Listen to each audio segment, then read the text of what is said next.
everybody. Thank you so much for joining us today for our Little Italy of Los Angeles podcast. Joining me today is Dina Morrone. Thanks so much for being here, Dina. Thank you so much, Deborah. Thanks to you. I'm so excited that this worked out and you're here. You are just an amazing person, a talented person. You're an actress, you're a writer.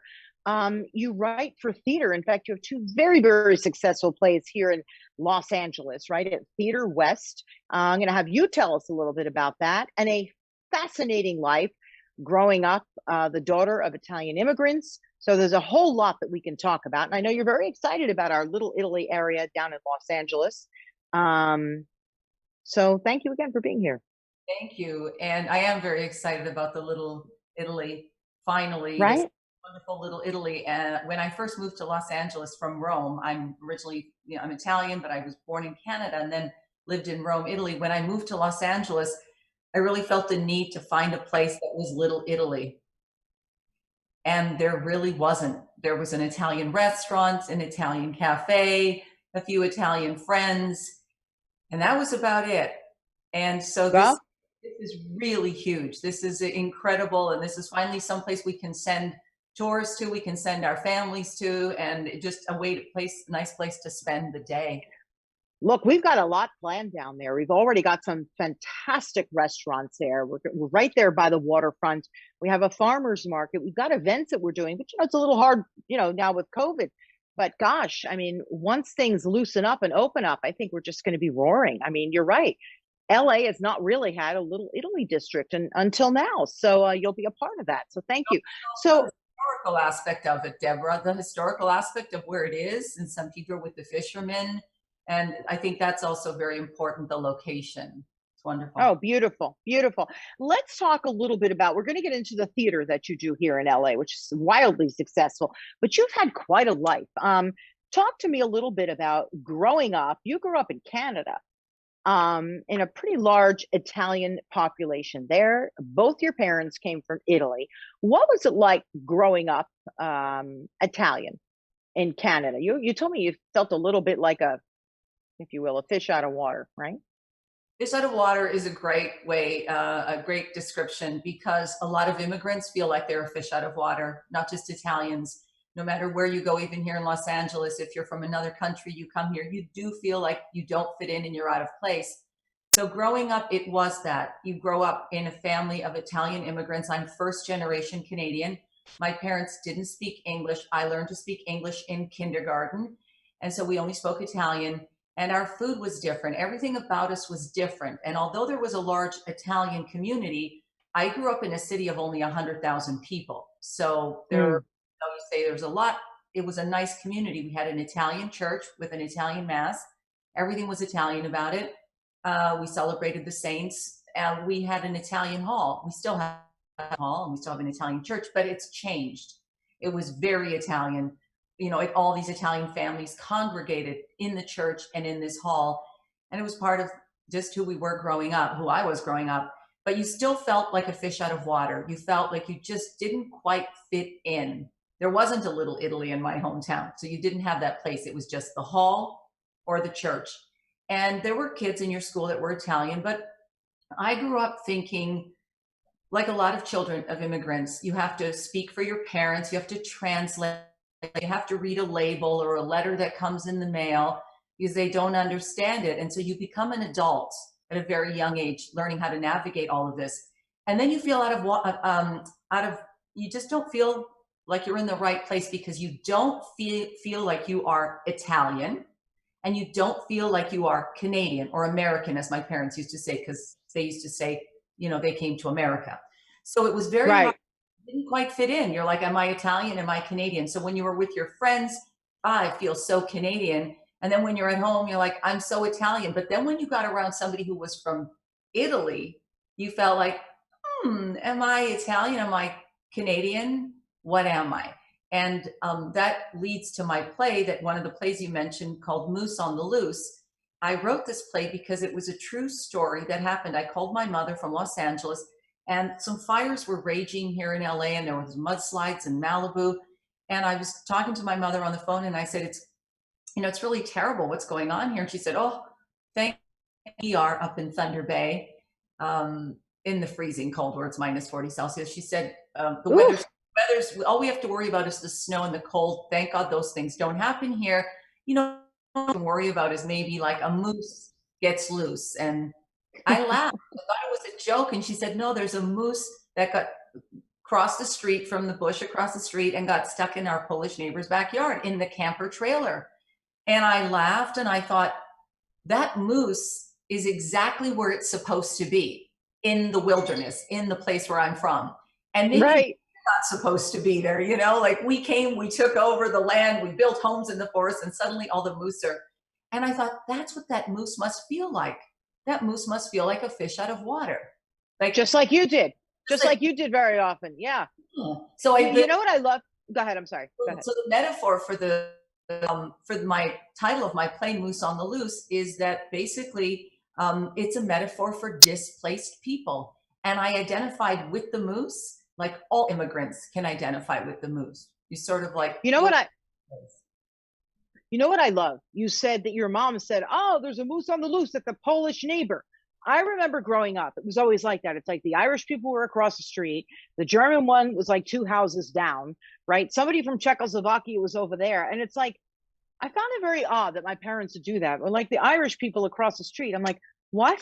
But people who came from elsewhere used to do that, right? It's like you were the Italian ones. There was like this pecking order, this hierarchy of people where depending upon where they come from. Did you have that too? Because I know I did. It's like, oh, Polish are over there, right? well, in fact, in the play, which is my life, it was the French people at the corner, the Finnish people next door, the Yugoslavians, the Italians from northern Italy, the Italians from another part of Italy, the Polish people, the Chinese family up the street, the Croatian lady. I mean, everybody had, and then the English people, like the English Right. people, they're Canadian.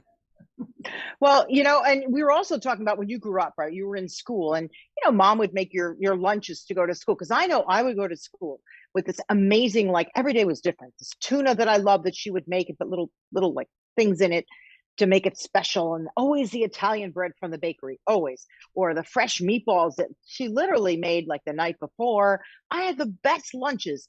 And you were saying you had that too, but you felt sort of different than everybody else because you had all that, right?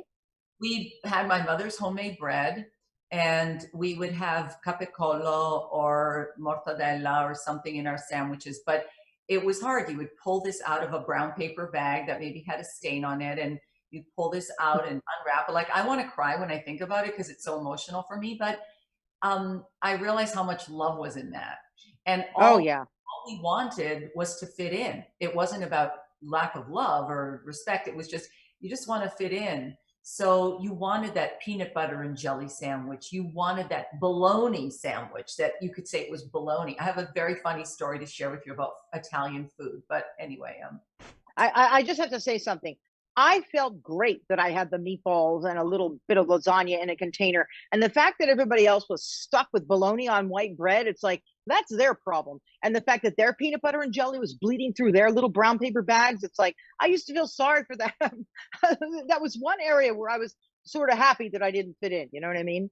But what's interesting is you said that you still needed to go out and find yourself, right? And you went to New York. Didn't you first go to New York after living in Canada, first right? And no, I first went to Toronto from Thunder Bay, which is Toronto, ah, considered the big city. Yes, I did go to New York, but it was just for a convention, a modeling convention. I was 16 years old, and it was the first time in Manhattan, and I had no idea what New York was. I didn't even know it in pictures. And I landed, and I thought, wow. I belong here. I think this is where I should live. Coming from, my parents were from a town that was the size of a peanut, Perito in Calabria in southern Italy, tiny village. I'm from Thunder Bay, this tiny town, and then I land in Manhattan, and I'm like, I think this is where I should be. So yes, from New York, then I went back to Toronto and did my fashion studies there, and then I moved to Rome, Italy, and then to LA. Right. What did dad say, right? Wasn't he like, wait, why? Are you just going to have babies anyway? Didn't he sort of like not get it? None of this was in the plan or the program of raising children in Canada, especially raising a daughter like myself who really wanted to go elsewhere and search and discover. So it was very hard on my parents. I feel bad for them. Today, I can really feel the pain that they must have felt. At the time, I didn't, because I just feel like I fit in. I didn't feel like I wanted to be there. So it was not easy for my father. He thought, well, a girl gets married, she has a family, she has kids. Why do you have to go do all of this when you're just going to end up doing that anyway? And I kept saying, Yeah. that's not what I'm going to do. So it's been an adventure. Done a lot of things that my parents did not expect for their children for me to do, because that they weren't raised with any of this. They didn't know ice skating and figure skating and modeling and acting and being on TV and traveling around as a free, independent woman. That was not the plan. That's not how they were raised.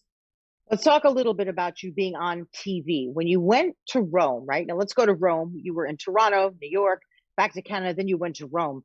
You were pretty well known there, right? What were you doing? You sort of were like the on the ET of Italy, right? You were interviewing celebrities. You've got your Italian back. Talk to me about that. I worked for Rye Television in Right. an area of Rye Television that at the time was divided in Rye 1, Rye 2, Rye 3, and then Rye 4. Rye 4 was the more national channel. So that's the channel that I worked for. It was a informative news show, and it talked about all the sort of the successes of Italy and Italians around the world. So that's what the show focused on, and I was the host of the show. But I was also a private, like I guess what you would call them here, like private network. Private. It wasn't Rye Skate Run. It was private, and that was the entertainment shows. So those were shows where we introduced movies that were going to be coming out at the movie theater. So it was like an Entertainment Tonight, where we had the host, and she would talk about the movie, and then the movie would come on, and then I introduced somebody who was going to be interviewing somebody at the Cannes Film Festival. I never personally did the interviewing. I never went to Cannes or any of the Venice Film Festival. Right. But You were the host. You were the host. You were the anchor. You were the exactly. one that people look to. You had the reporters doing their thing. Right. How did you get that? I mean, a girl from Toronto, you go landing in Rome. How did you navigate that? I mean, that's a big thing. A lot of it was just knocking. Really, everything I did, I just knocked on a door. And so the Rye thing, I mean, this is a crazy story, but I walked into the front lobby of Rye on Via Mazzini, and there was a man standing there, and I got to the front and I said, "Hi, I'd like to apply for a job." Wow. You know what? But you could sort of do that then, right? You just sort of show up. You So, didn't have to send in your resume on LinkedIn or anything like that. You just sort of show up where people were and hope that somebody noticed you, right? So you show up there. You go ahead. I have to say, you just said something. You hope that somebody notices you. Yeah. So I left. I remember I was, in my 20s and blonde in Rome with a miniskirt on. So I show up in there, and there was a man who was going to talk about something. And the person at the front, who asks you questions behind the glass, always has a say in what happens, because he saw me. I was friendly. He knew I spoke English. He knew I spoke Italian. He knew I was from Canada. And he sent And you were blonde with a short skirt. Go ahead. and so he said, go to this address for another division of Rome. And I went there, and I got to the front desk. There was a security guard behind a glass thing. And he said, sorry, can't come in here. Yeah, we're not seeing anybody. You don't have an appointment. You can't get in. And I said, oh, okay. Well, they sent me from, Viale Mazzini to come here. And he said, yeah, okay, just hold on a second. And then I heard him call somebody upstairs. And he said, yeah, I think you want to see her. And the guy must have asked, what is she like? They happened to be looking for a host in English to do these shows. They had a French Wow. host and an English host. And the guy came down and he said, yeah, come on upstairs. And we talked. He saw my resume and everything. And the rest is history. I got hired at Rye Television. They also wanted me to do radio, but I didn't, at the time, I didn't want to do radio because I just wanted to be on camera. And I was also acting and doing a lot of voiceover dubbing and print work. Right. So, it's interesting. You didn't really feel like you belonged in that tiny little town in Canada. I get that. You love New York. That felt right. And landing in Rome, which is quite interesting because your family's from Italy and you really found yourself. It took you going back to Italy, right, where your roots were in the first place, to actually find who you were. and it's like, gosh, this is me. This is Dina, right? Deborah, you just nailed it. It was getting off that plane and just breathing the air. I will never forget the smell of the air, not going there as a tourist, but going there to live. The air just, I just took it in and I just went, I'm home. This is, wow. Oh my gosh, this is where I belong. Wow. Everything about it. Wow. I walked into a store, like an alimentari store, like where they sell, alimentari, where they have like cheeses and olives and stuff. And I walked in and I went, oh, this smell is so good. But yet when I was growing up, that smell, people used to make fun of it. As a kid, they were like, oh, you went into that Italian store, smells like bad cheese and stuff like that. But being in Italy and smelling it, it was like these It flavors, was home. it was home, the It bread, was home. you could It was smell, home. it was wonderful. So, two pretty extraordinary things happened to you in Rome. You met your husband, and I love that Bonnie Hunt, if anybody remembers Bonnie Hunt, the actress, sort of was the matchmaker. We'll get to that in a minute. But you also met and did some work with Fellini. Can you tell us about meeting Fellini? How do you meet Fellini? Like, what do? You knock on his door? Like, how did that happen? That you could do at some during his career. There were many times people could line and meet him if he was doing an open call. This Wow. came to me through my commercial agent, who did not represent me for film and TV. And she said she had an audition for Fellini, and I thought she was joking. And so I didn't return her call. And I called her back. She called me back the next day and said, why didn't you return my call? Fellini wants to see you. And I said, Federico Fellini? She said, yes, he wants to see you. I said, what? You're not even my film agent. She goes, no, no, no, it's a commercial for Banca di Roma. It's a merging of a couple of banks. He was going to be directing this commercial and he wants to see you. And I thought, wow, Fellini's directing a commercial. So I got dressed up and went to see Fellini at Cinecittà. And when I walked into the waiting room, there were all these gorgeous girls, everybody with their bodies and their hair, and everybody's waiting to meet Fellini. And I thought, oh my gosh, this is like the wrong place, like, and then I went up to the girl and I said, I have my appointment in about 5 minutes, but there's all these people ahead of me. She said, none of them have they're all just here waiting in case he can see them, but you have an appointment. So just take a few minutes and he'll be with you. And suddenly the door opens and Fellini comes out into the room and he says, Dina, prego. And I get up and I walk into his room. And this is all it's really the centerpiece of my one-woman show, this encounter. It lasted about an hour. In my play, it's about, 15 minutes where I play Federico Fellini and I play myself. But right across from each other, just chair to chair, almost knee to knee. And we just talked. The room was a complete mess. It wasn't his office. He was there. It was a temporary office because he was using it temporarily because he was ready to start a production and he was going to be somewhere else. So there we were, sort of nose to nose, having this conversation. And I saw an ugly picture that was a headshot of mine on his desk with my hair up in a bun with reading glasses. And I thought it didn't look anything like me. And it was not a picture that I wanted my agent to ever show anybody, but she had it in her book. And when she met Fellini, he picked that picture. That's the casting process Ah. back then, was that the agent would bring a big book with all the clients' pictures, sit down with the director, and the director would go through the book and say, I want to see her, I want to see her, and then he would take the headshots out of the heavy book and he would keep them. He had that headshot of me, and I said, oh my gosh, you've got this really ugly headshot of me. I have better pictures. And he was like, no, why do I need to see more pictures? I'm looking at you in person. So I him to look at the pictures, and then he explained to me why he had chosen this picture, what the picture meant to him. And I thought, and so why did he choose that picture? That the picture showed, it asked a lot of questions. What is she thinking about? What is she planning to do next? Is she thinking about a lover? He just thought there was so much depth in it, whereas the glamour picture of the blonde posing was just a nice picture, but it didn't have any no character. So I had the meeting went for, some time. And then he just basically said to me, I want you to work with me, but not in the commercial. That's basically already a done deal. somebody else is going to do that. I'm secretly precasting a 6-part miniseries for Rai Television, which I will be directing in the late fall. And he said, I'd like for you to work with me, but when you work for me, I want you to be just like you are today, no acting. In other words, just the person I am talking to right now is the person I want to work with. None of this That's right, airs. but that's why he's so phenomenal. He wants real people, not the actors. So I love it. So then what happened? And so then what happened was a very sad story. This happened in July, and he was supposed to start working in the fall, and he didn't start because he wasn't well.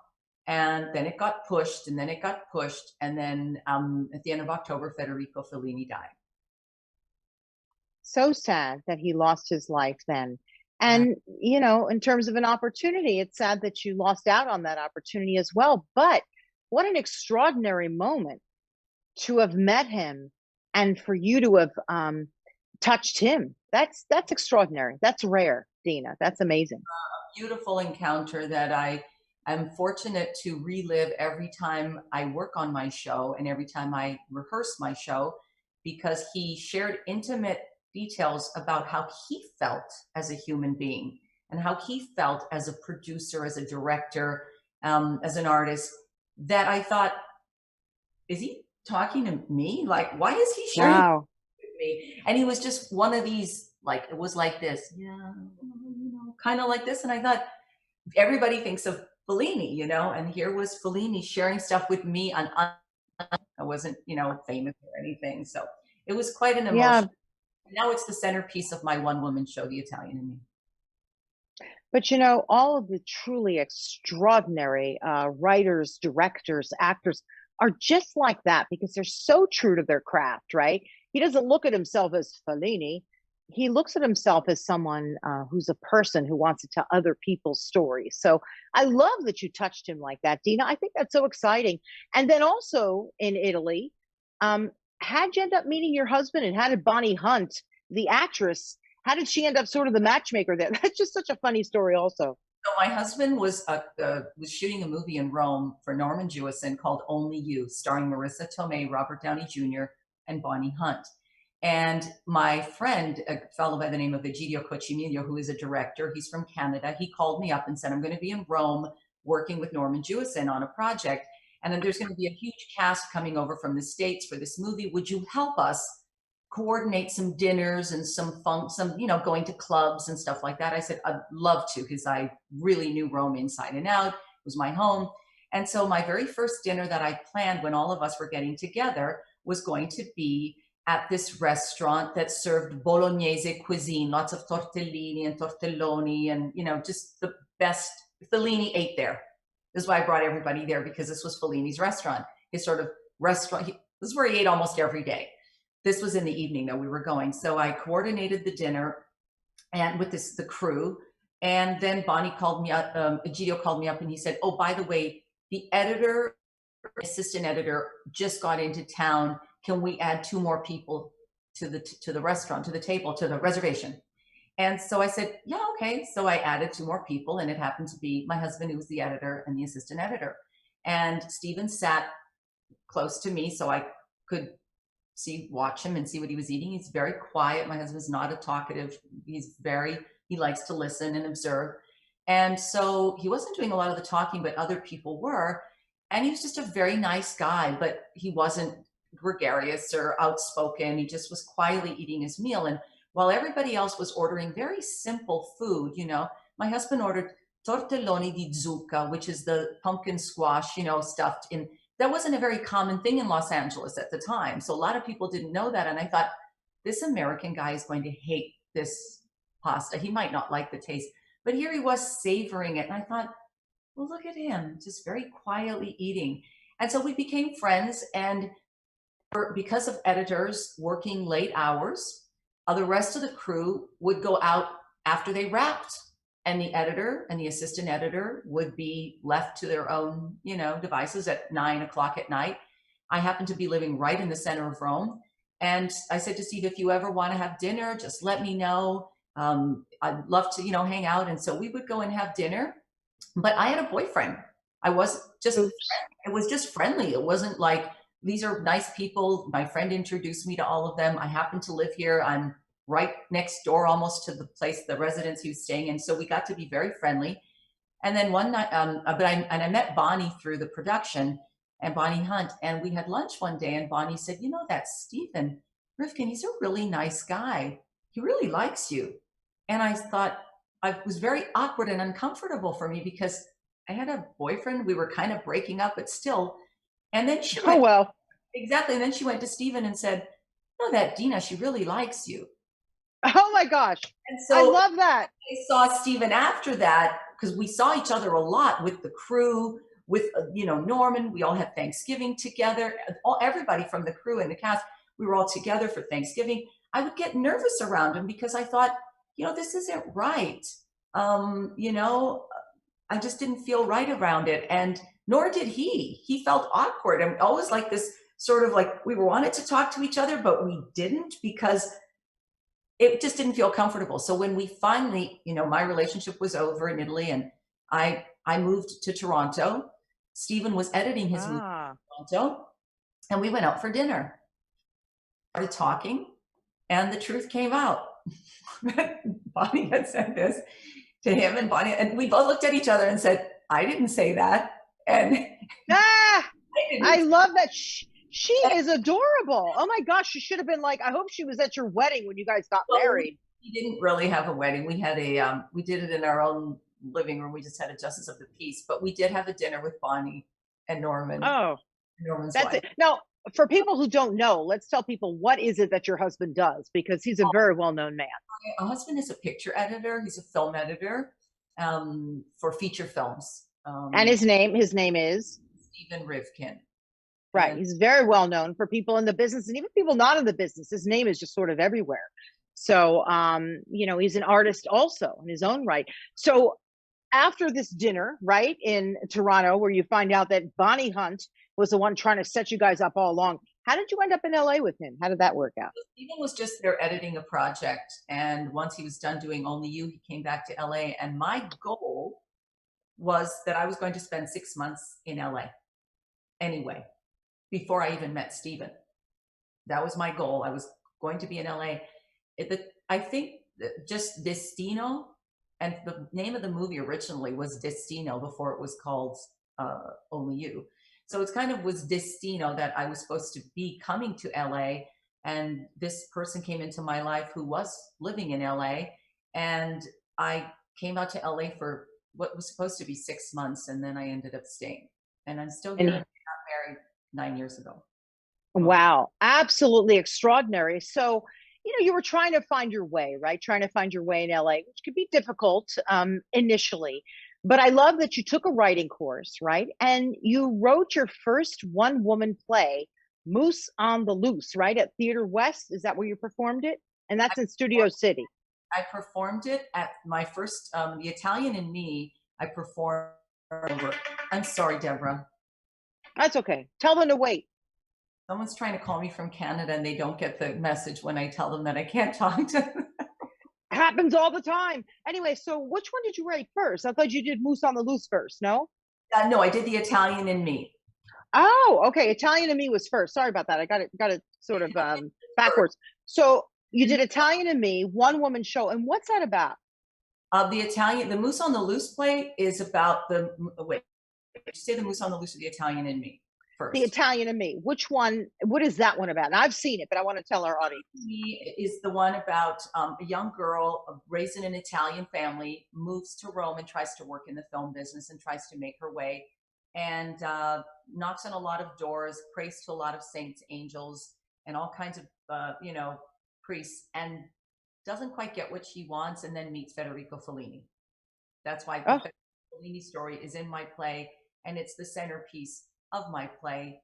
And then the Moose on the Loose, though, is about an Italian family. It's a nonno, the parents, the four children raised in Canada, the great grandson named Timothy, and a moose that's sort of the narrator of the piece and of the play.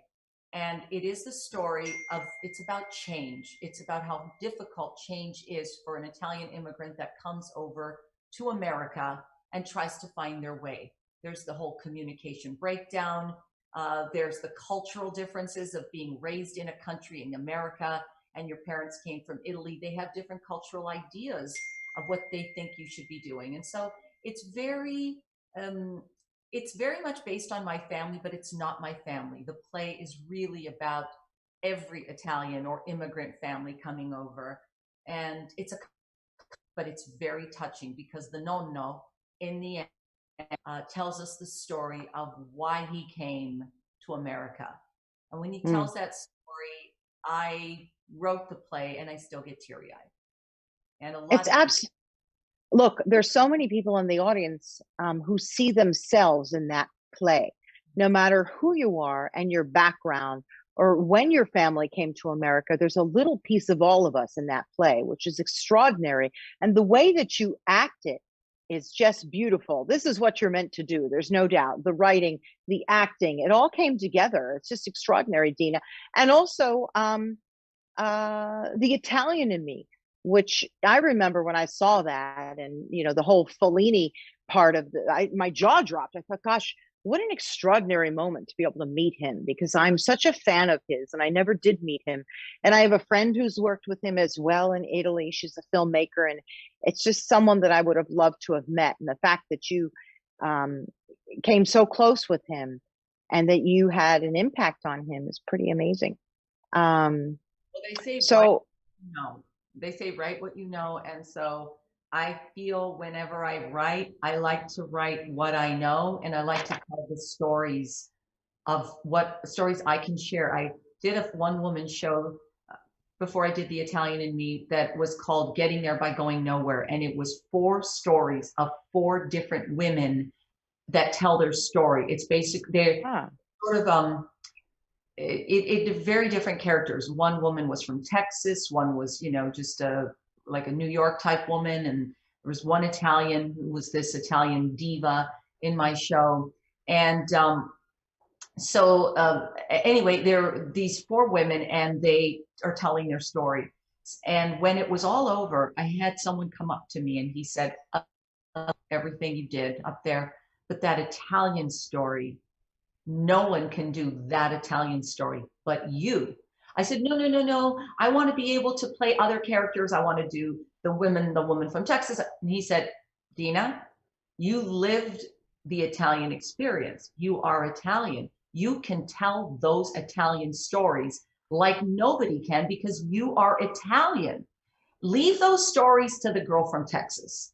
And I got very upset and I said, no. And then I took his advice and that's how I started working on The Italian in Me and Moose on the Loose and these other stories that I have and these other monologues and one person shows because they are true to me and they are exactly who I am. But I never would have thought when I was growing up in an Italian immigrant family that one day I would make being Italian the thing that I would put out there for everybody to see and sort of like, here I am, this is who I am, Dina Morrone from, Italy, via Canada.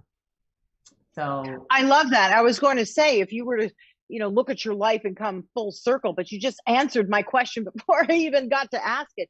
So you're also an editor over at Eden Magazine, which is an extraordinary online magazine, people. So please, look it up. It's they have some fantastic articles in there. By the way, I think I was actually featured in that particular one right there on Eden Magazine. yeah. So I was featured in it as well. So that was a very exciting moment for me. So I'm also a contributing writer for the magazine. So I do write pieces and I do edit all the feature pieces that you see. And the people who are featured they can be doctors, the celebrities, artists, people that save work for the environment and try to save the environment. It's all different. Marion really. yeah. So I know that you're working to open up again, right? Once theater can open, which I'm praying is soon, right? Little by little, we're starting to open up again over at Theater West in Studio City. Will you be doing your one-woman plays there again? Yes, I will be doing my one-woman show there again, and as soon as it's safe to do so. And also, Moose on the Loose was supposed to have a reboot October 2020, and it didn't happen. So we're Right. looking do a reboot whenever it's safe to do so. That will also be opening up there. I'm also on the artistic board at Theater West. I'm the co-chair, and so or vice chair. I'm not sure. Anyway, I've spent a lot of time during this pandemic working very hard to keep the theater going Oh, because the arts have suffered, theater has definitely suffered, and theaters have closed. And our theater has been going for 57 years. We're going on 58 years, founded and started by the famous Betty Garrett, the actress, and oh. many others that started it. And I just would just hate to see it die during a pandemic. So the group of us from the board, we just got together and we worked very hard to try and keep the theater alive. And we are alive, and we're working towards opening, and we're thriving. But We we'll have be there. We will absolutely be there, Dina. I mean, you let us know when you're opening. We'll announce it on our pages. I think that's fantastic. I really enjoyed having you, just sharing your story about coming from this small little freezing town in Canada and actually finding who you really were by going to Italy. And now here you are sharing all those experiences living in Los Angeles. And I just think that's really wonderful. Is there anything you'd like to say to our audience at Little Italy, Los Angeles, and everywhere?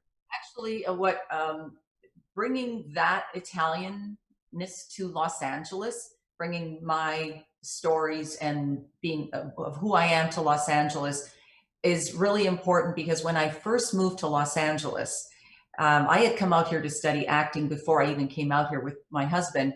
And I remember going into a restaurant and ordering a cappuccino, and someone put coffee and whipped cream on top. And I thought, wow, this is not Italy or Italian. And now we have a Los Angeles that is very diverse, not just Italian, but very diverse. I love it. There's so much Italian here. Even the Academy Museum that's going to be opening, this wonderful, motion picture Academy Museum, was designed by Renzo Piano, an Italian architect. I mean, it's Oh, we've got so to get them on our show. That's fantastic. Let me know. please, I will let That's you. phenomenal. There's so much Italian here now, and it's just the right time for Italian. So many, even with the pandemic, scientists and doctors have done things, but right in Los Angeles, just this large Italian community. I belong to an organization called Le Dive, the DIVE, which is plural for diva, but it really stands for Donne Italiane che vivono all'estero, Italian women who live abroad. And we meet and we have our, fun social events, but sometimes we do things like, we'll listen to a doctor maybe speak about something, or a scientist, or we'll go see an architectural, exhibition. And it's another way to keep in touch with Italian women. And Yeah. slowly, this Italian community in Los Angeles is becoming a stronger and stronger. I do encourage any kind of Italian performance or film or anything in the arts to make sure that this keeps going. And I know they're doing their best to keep it going, because I think that's important, because it won't just be for Italians, be for everybody. It's for everybody. Oh, Dina Morrone, thank you so much for joining us. I really enjoyed our time together. I wish we could have had twice as much time, but Like, perhaps we'll just have to have you back, especially once the play opens again, right? We'll have to have you back. That'll thank, be a lot of fun. thank you to everybody Yeah, on your team and everybody that, we've been emailing, and people today. Thank you to everybody. absolutely. So thanks for joining us, everybody.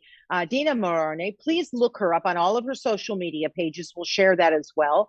And soon her play or plays will be back at Theater West. So we'll keep you apprised for all of that as well. So I appreciate you joining us, everybody, today on our Little Italy of Los Angeles podcast with Dina Morrone. My name is Deborah Zara Kobylt. I am your host, and we'll see you next time. Bye-bye.